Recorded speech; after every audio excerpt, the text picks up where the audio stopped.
Christophe Miette est avec nous, secrétaire national du syndicat des cadres de la sécurité intérieure. Peut-être pouvez-vous d'abord réagir sur ce qui se disait sur ce plateau, monsieur Miette. Comment expliquer qu'on assiste quasiment chaque jour à des refus d'obtempérer, qu'ils soient de plus en plus nombreux? Est-ce que c'est parce que, comme on l'entendait sur ce plateau, le lien est totalement rompu entre les policiers et une grande partie de la population?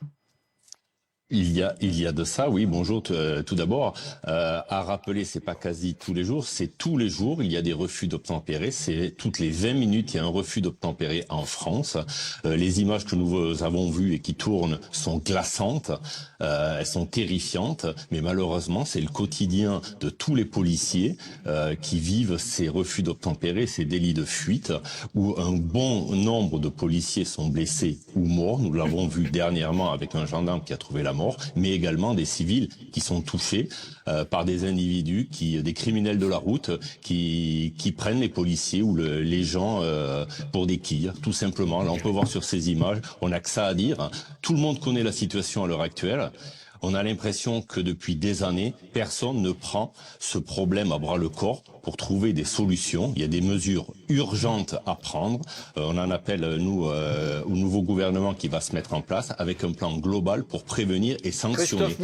Christophe Miette, je vous entends, mais que peut-on faire de plus? Moi, je me souviens, il y a quelques années, il ne fallait pas de policiers municipaux. Maintenant, il y en a quasiment partout, y compris dans des villes de gauche, où l'on était plutôt réticent pour des questions historiques et culturelles. Bon. Après, il ne fallait pas armer les policiers municipaux. Désormais, dans la quasi-totalité des villes où il y a une police municipale, elle est armée. Pas dans tous les cas, mais presque tous les cas, y compris dans des villes de gauche où l'on était plutôt réticent sur ce sujet. Donc, on fait ce qu'il faut. Le maire du Chesnay, il a une police municipale. Les policiers étaient là, présents, armés. Ce policier qui a été shooté comme un Playmobil avait même sorti son arme. Que peut-on faire de plus? On va pas sortir des bazookas, des AMX-30, des chars, des avions de chasse. Que peut-on faire de plus contre quelqu'un qui a décidé de ne pas s'arrêter et de rentrer à 70 ou 80 à l'heure dans un policier? Je voudrais juste, pardon, je pense aux gens qui nous rejoignent. Pardon, je veux juste qu'on remonte les images parce qu'elles sont saisissantes. Ça dure quelques instants, quelques secondes.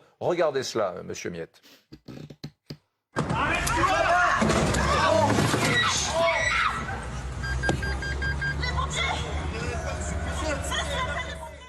Que peut-on faire de plus? Déjà, vous pouvez agir sous plusieurs angles. Quand j'entends niveau justice que les sanctions sont là où il n'y a pas assez de monde. Moi, je prendrais simplement un exemple, le lynchage des policiers. Il y a eu un jugement qui a été rendu hier où la personne, l'auteur qui a voulu lyncher des policiers a été condamné uniquement à 18 mois avec sursis. Déjà, il y a un problème à ce niveau-là. Après, il y a un autre problème à voir dans l'équipement des forces de l'ordre, de meilleurs équipements pour lutter contre ce fléau. Nous pouvons également agir, on en parlait dernièrement, sur ces voitures de grosse puissance immatriculées à l'étranger dont les criminels conduisent en toute impunité et forcent les barrages des forces de l'ordre ou des contrôles routiers, ne s'arrêtent parce qu'ils pensent ne rien risquer. Et ensuite, il y a un autre plan sur les personnes, là on parle de criminels, mais sur les autres personnes qui sont tout aussi dangereuses, les personnes alcoolisées ou sous stupéfiants au volant, mettre par exemple des antidémarrages systématiques sur ces véhicules. Des moyens existent, des solutions existent. Maintenant, il faut se poser et il est temps d'agir. Bon. Merci beaucoup, Christophe Miette. Merci à vous.